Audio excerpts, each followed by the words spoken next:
साथियों नमस्ते, कैसे हैं आप लोग। कल का जो वीडियो मैंने दिया बहुत ही दुर्लभ वीडियो था और जो घटनाएं हमारे दुर्गाओं के बीच में जैसी घटी उन सब का वर्णन मैंने कल दिया। ब्रह्मा विष्णु महेश, खासकर विष्णु के कहने पर, ब्रह्मा के कहने पर 9 दुर्गाओं ने हमारा बहिष्कार कर दिया था। अपने पतिव्रत धर्म का पालन नहीं किया था और हमें आपत्तिजनक शब्द कहे थे। उसके बाद जब विष्णु ने कहा कि मेरा कोई अवतार पृथ्वी पर इस समय नहीं चल रहा है, कल्कि भी वहाँ मौजूद थे, कल्कि अवतार उनको पेश किया गया कि भाई क्या आपका कोई अवतार चल रहा है। उन्होंने कहा कि नहीं प्रभु, मेरा भी कोई अवतार नहीं है, आपकी आज्ञा ही नहीं है, विधाता का विधना ही नहीं है। तो सब हैरान रह गए, परेशान रह गए कि जब हमारा अवतार, विष्णु का अवतार धरती पर चल ही नहीं रहा है तो आखिर ये 9 दुर्गाएं साक्षात वो भी अपने शक्ति रूप में पृथ्वी पर किससे बातचीत कर रही हैं, किसको अपना पति मान रही हैं। और ऐसा कौन सा शख्स है जिसने 9 दुर्गाओं को भी मंत्रमुग्ध कर दिया है, सम्मोहित कर दिया है और उस व्यक्ति के लिए 9 दुर्गाएं और भद्रकाली देवलोक को त्याग कर धरती में अपने पति के पास जाने की अनुमति मांग रही हैं। खैर, उसके बाद जैसा कि कल बताया था कि 9 दुर्गाओं को नंदन वन, जो स्वर्ग का सबसे प्रिय वन है, जहाँ हमारी प्रिया 9 दुर्गाएं रहती थीं, उनको वहाँ भेज दिया गया था और भद्रकाली को अपने प्रायश्चित के लिए पाताल लोक में वामन अवतार के पास भेज दिया गया, क्योंकि सारी चीज़ों की जड़ वही थी। भद्रकाली ही ने कनेक्शन मुझसे जोड़कर बातचीत की थी। तो कहानी यहाँ से कल समाप्त हुई थी और किस तरह हमारा परित्याग किया, किस तरह हमारा बहिष्कार किया। फिर उसके बाद क्या हुआ, यहीं पर मैंने वीडियो कल रोक दिया था और वादा किया था कि आज मैं आपको बताऊंगा। तो साथियों, उसके बाद हुआ क्या, जब 9 दुर्गाओं ने हमें रात में बेहद आपत्तिजनक शब्द कहे, पतिव्रत धर्म के अत्यंत विपरीत कहे,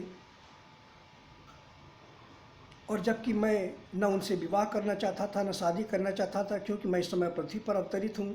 भले ही मैं कोई भी शक्ति हूँ, कोई भी परम शक्ति हूँ, लेकिन पृथ्वी पर मानव रूप में हूँ।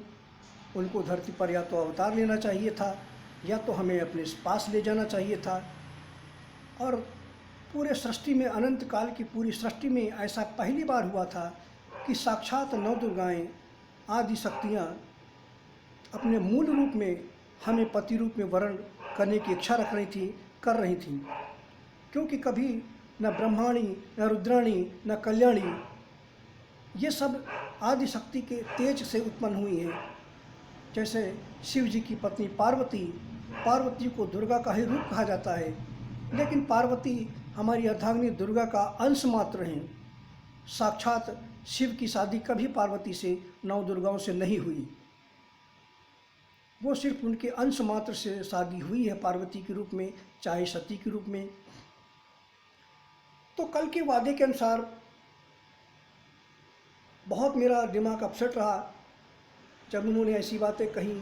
उसके बाद दूसरे दिन मैंने, मेरा जो अत्यंत प्रिय अनन्य भक्त है,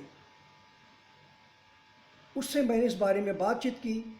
वो मेरा अत्यंत प्रिय अनन्य भक्त मेरे मर्म को, मेरे गूढ़ रहस्य को, मेरे संपूर्ण अस्तित्व को जानता है, पहचानता है, मैं कौन हूँ। मेरे कई सारे रूपों के वो मेरे दर्शन कर चुका है। उससे मैंने बताया कि ऐसी ऐसी बात हुई है और मुझे धर्म, सत्य और न्याय की स्थापना करनी थी, क्योंकि मुझ पर लांछन लगा दिया गया था कि मैं कोई अवतार नहीं हूँ, मैं कोई ईश्वर का अवतार नहीं चल रहा है। उस दिन मुझे लगा कि अगर मैं विष्णु का अवतार नहीं हूँ तो फिर मैं किसका अवतार हूँ, मैं कौन हूँ। क्योंकि जैसा कि भगवद गीता में भगवान कृष्ण ने कहा कि चराचर जगत में मैं व्याप्त हूँ, ऐसा कोई अंश नहीं है, ऐसा कोई कण नहीं है, ऐसा कोई तत्व नहीं है जहाँ मेरी मौजूदगी नहीं है। हर वो तेजोमय चीज़ वह मेरे अंश से ही उत्पन्न होती है। ऐसा भगवत गीता में कृष्ण ने कहा, जो विष्णु का ही परम रूप थे। और अब विष्णु कह रहे हैं कि मेरा तो पृथ्वी पर अवतार ही नहीं हुआ है। तो आखिर मैंने फिर अपने आप से पूछा कि फिर आखिर मैं विष्णु का अवतार नहीं हूँ, विष्णु का अंश नहीं हूँ, तो फिर आखिर मैं कौन हूँ? क्योंकि विष्णु ही आदि पुरुष हैं, आदि कारक हैं, सृष्टि के प्रथम पुरुष वही हैं। उनसे ब्रह्मा की उत्पत्ति हुई, फिर ब्रह्मा से शिव की उत्पत्ति हुई। इस तरह से सृष्टि का चलन हुआ। विष्णु निष्काम कर्मयोग के पूर्ण साकार रूप हैं और वही धरती पर धर्म सत्य न्याय की स्थापना की जिम्मेदारी उठाते हैं। लेकिन उन्होंने कह दिया कि मेरा कोई अवतार इस समय नहीं चल रहा है। कल की अवतार को भी पेश किया गया। कल की अवतार ने भी कह दिया कि प्रभु हमारा भी कोई अवतार इस समय नहीं चल रहा है, हमारे अवतार की कोई अभी समय ही नहीं है। तो फिर आखिर मैं कौन था? मेरा तिरस्कार हुआ, मेरा बहिष्कार हुआ।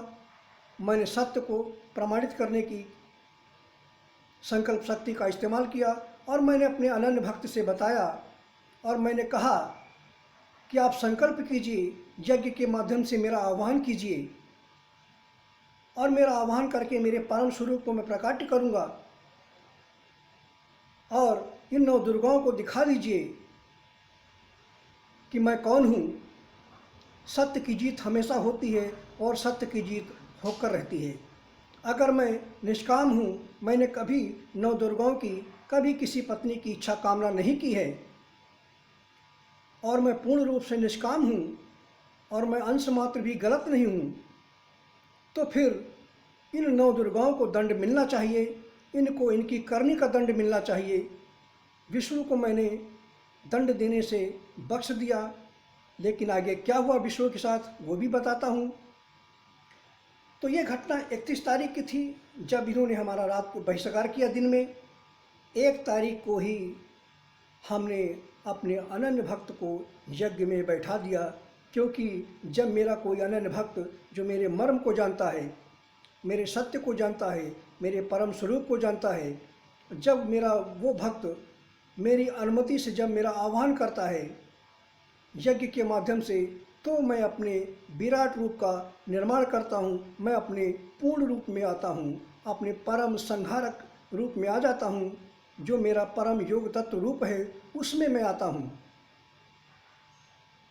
दोपहर को यह हवन शुरू हुआ 1 नवंबर 2012 को और शाम आते आते 9 दुर्गाओं को पहली बार बैतरणी के नरक में भेज दिया गया।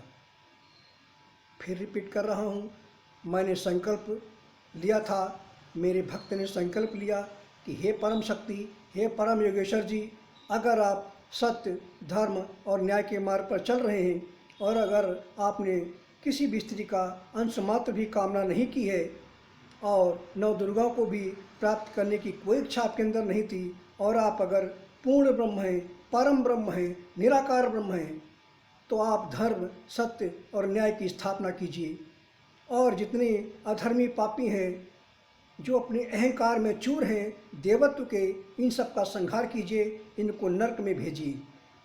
ये संकल्प लेकर मेरा आह्वान शुरू हुआ।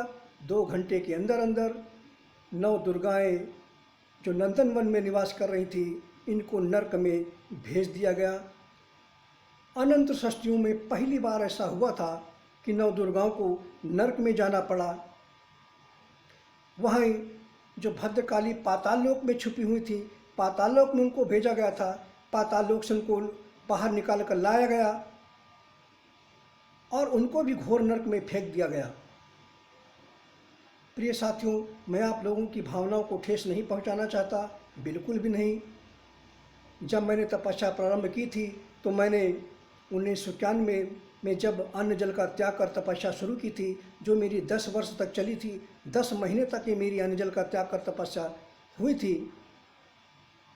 आर्थिक स्थिति ठीक न होने और माँ के कहने पर यह तपस्या मैंने 10 महीने बाद छोड़ दी थी। ये तपस्या मैंने अपने परम आराध्य विष्णु के लिए की थी, क्योंकि वही मेरे परमाराध्य थे, मेरे परम स्वरूप थे, और उनकी उंगली पकड़कर ही मैं आगे बढ़ा। लेकिन भगवान विष्णु ने मेरा बहिष्कार कर दिया, सारे देव समाज ने मेरा परित्याग कर दिया, मेरे परम ज्ञान स्वरूप का अपमान कर दिया, और ऐसा सिर्फ अपने अहंकार के वशीभूत होकर भगवान विष्णु ने किया। भगवान विष्णु को कभी अहंकार नहीं होता था, लेकिन उस दिन भगवान विष्णु ने उनके मन में अपने ईश्वरत्व का अहंकार आ गया, और अपने अहंकार में उन्होंने हमारे मर्म की खोज भी नहीं की, हमारे मर्म को नहीं जाना, और फैसला दे दिया कि मेरा कोई अवतार इस समय नहीं चल रहा है, आप दुर्गाओं को पृथ्वी पर जाने की कोई आवश्यकता नहीं है। तो इस तरह से 9 दुर्गाओं को, भद्रकाली को पहली बार जीवन में उनको रौरव नर्क में जाना पड़ा, बैतरणी के घोर नर्क में जाना पड़ा। जब उनको नर्क में भेजा गया, शाम को 7 बजे तक वो नर्क में जा चुकी थीं, तब उनका रोना, फिकरना, चीखना, चिल्लाना चालू था, क्योंकि ऐसे अनुभव से वो पहली बार गुजर रही थीं। और मेरी जो अनन्य भक्त, मेरी परम प्रिया जो वैष्णवी है, जो दिल्ली क्षेत्र में रहती है, वहाँ उनकी चीख पुकार सुनाई दे रही थी मेरी वैष्णवी को, क्योंकि हमारी वैष्णवी को प्रतिद्वंदी मानती थी, अपनी सौतन मानती थी, और हर बार उनके हमारे मिलन में व्यवधान उत्पन्न करती थी, खासकर भद्रकाली। और जब उनको घोर नरक में भेजा गया तो हमारी वैष्णवी की शरण में ही गई और चीख पुकार चिल्लाने लगीं, रोने फिकरने लगीं। जब मैंने रात को 9 बजे के बाद वैष्णवी से बात की तो वैष्णवी ने बताया कि राजा जी कुछ पता नहीं क्या है, ऐसी ऐसी आवाज़ें आ रही हैं, कोई रो रहा है, चीख रहा है, चिल्ला रहा है, फिकर रहा है कि मुझे नर्क से बचाइए माता, मुझे नर्क से बचाइए, मुझे नर्क से निकाल दीजिए। ये 9 दुर्गाओं को भद्रकाली की ये दुर्गति हुई, क्योंकि उन्होंने अपने पति का अपमान किया था। बिना मेरे मर्म को, बिना मेरे सत्य को जाने हुए उन्होंने घोर अपमान किया।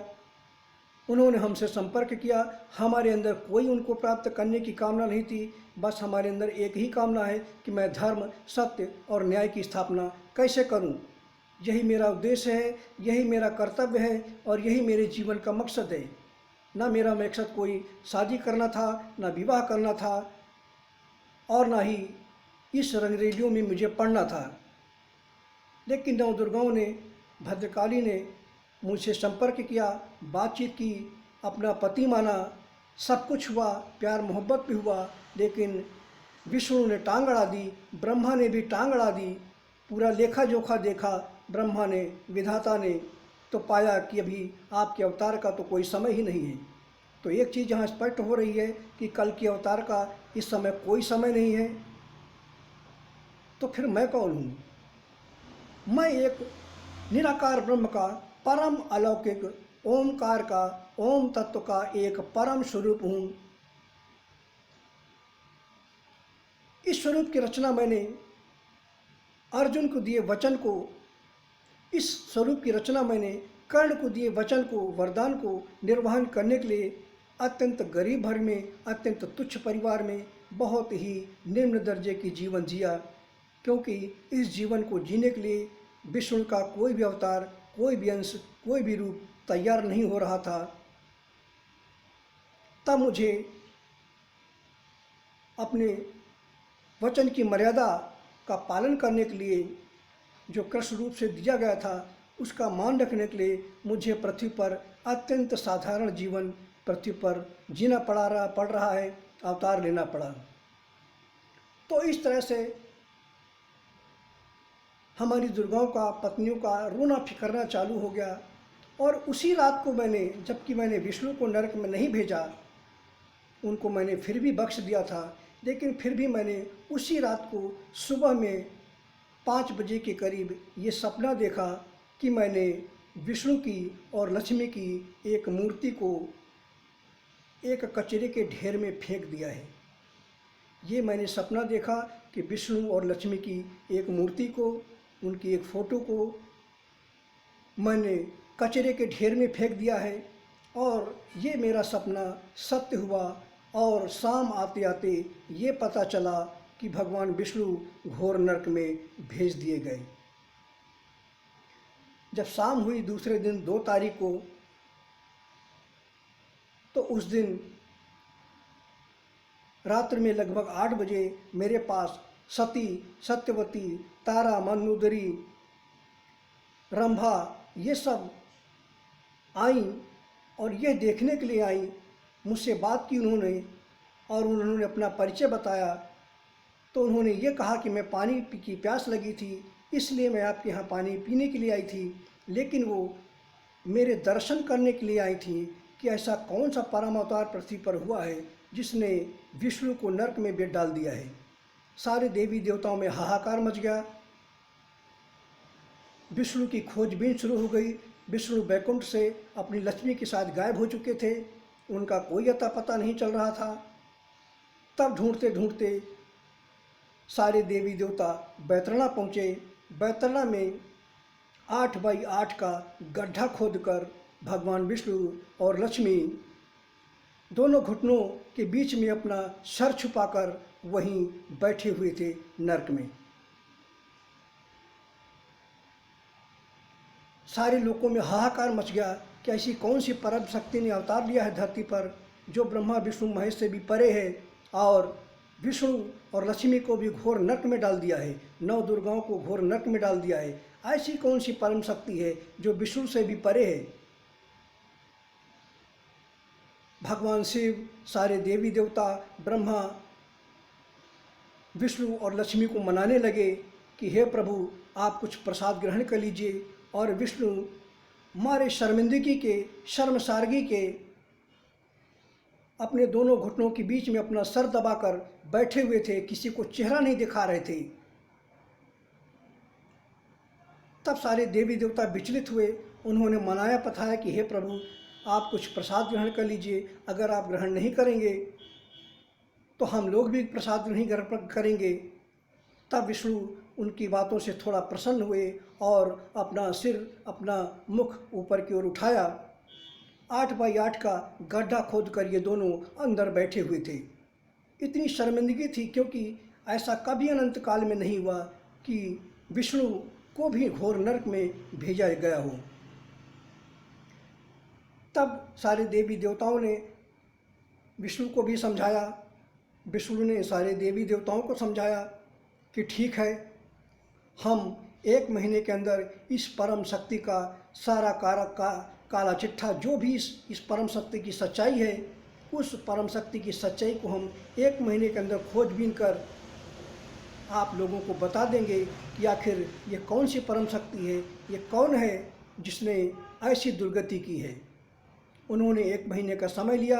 रात में 9 बजे के बाद हमारी इन सबसे बात हुई। इन्होंने बताया कि हे योगेश्वर जी, आप 1 महीने का इन्होंने समय लिया है।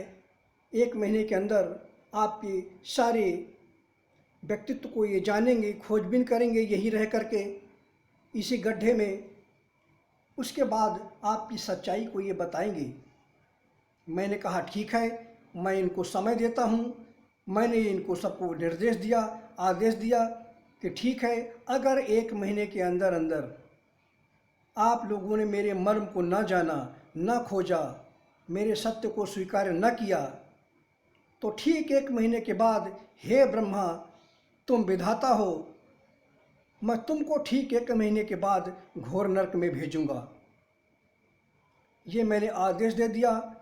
और 1 नवंबर के बाद, ये 2 नवंबर की घटना है, 2 नवंबर को मैंने ब्रह्मा को, सारे देवी देवताओं को आदेश दे दिया कि ठीक है, मेरे मर्म को ढूंढ लीजिए, मेरे सत्य रूप को जान लीजिए, समझ लीजिए और मेरी शरण में आ जाइए। अगर आप लोगों ने ऐसा नहीं किया तो अगला नंबर ठीक 1 महीने के बाद ब्रह्मा जी का होगा। 1 महीने बाद विष्णु, सारे देवी देवता हमारे वास्तविक रूप की खोजबीन नहीं कर सके। हम कहाँ से आए, कहाँ जाएंगे, कहाँ रह रहे हैं, इसका मेरे आदि का, अंत का इनको कोई अता पता न चल सका। 1 महीना बीतते ही, जैसा कि मैंने वादा किया था, इस विधाता को, जो अपने आप को विधाता कहता है, ये लोग हमारे मन को नहीं ढूंढ पाए, नहीं जान पाए। और मैंने ठीक 1 महीने के बाद 1 दिसंबर को इस विधाता को, ब्रह्मा को घोर नरक में भेज दिया, वहीं बैतरणी में, जहाँ ये विष्णु और 9 दुर्गाएं पड़ी थीं। क्योंकि मुझे सत्य की जीत चाहिए थी, मुझे धर्म की जीत चाहिए थी। मैं सिर्फ ये चाहता था कि जो मुझ पर कलंक लगाया गया, उस कलंक को मैं धोऊं। अगर मैं गलत हूँ, मैंने इन सबको कह दिया कि अगर मैं गलत हूँ, अगर मैं सत्य के मार्ग पर नहीं चला, मैंने इन सब की कामना की है, अगर मैं परमात्मा नहीं हूँ, तो आप लोग मेरा संहार कीजिए। सारे देवी देवताओं को मैंने बता दिया कि अगर मैं पूर्ण ब्रह्म नहीं हूँ, परमात्मा नहीं हूँ, और अगर आप लोगों में सारे देवी देवता मिलकर आप लोग मेरा संहार कीजिए, और अगर आप लोगों ने संहार नहीं किया मेरा, तो मैं आप लोगों का संहार करूँगा। या तो आप लोग मेरी शरण में आ जाइए, या तो मेरे मर्म को जान लीजिए, मेरे मर्म को स्वीकार कर लीजिए, अपने अहंकार को छोड़ दीजिए। अगर आप लोगों ने ऐसा नहीं किया, तो मैं एक एक कर सारे देवी देवताओं को नरक में भेजूंगा। तो साथियों, ये वीडियो सत्य की जीत का था, धर्म की जीत था। कैसे देवी देवता अहंकारी होते हैं, घमंडी होते हैं, लेकिन विष्णु से मेरी बिल्कुल भी अपेक्षा नहीं थी, क्योंकि भगवान विष्णु मेरे आराध्य थे। मैंने कल्पना भी कभी नहीं की थी। मैं बचपन में सोचा करता था और कहा करता था विष्णु से कि चाहे ये दुनिया इधर से उधर हो जाए, लेकिन हे भगवान विष्णु, आप कभी न बदलना। मैं अपने दिल से जिज्ञासा करता था कि हे विष्णु जी, आप कभी अपने आप को न बदलना, क्योंकि अगर आप ही बदल गए तो फिर इस दुनिया का क्या होगा।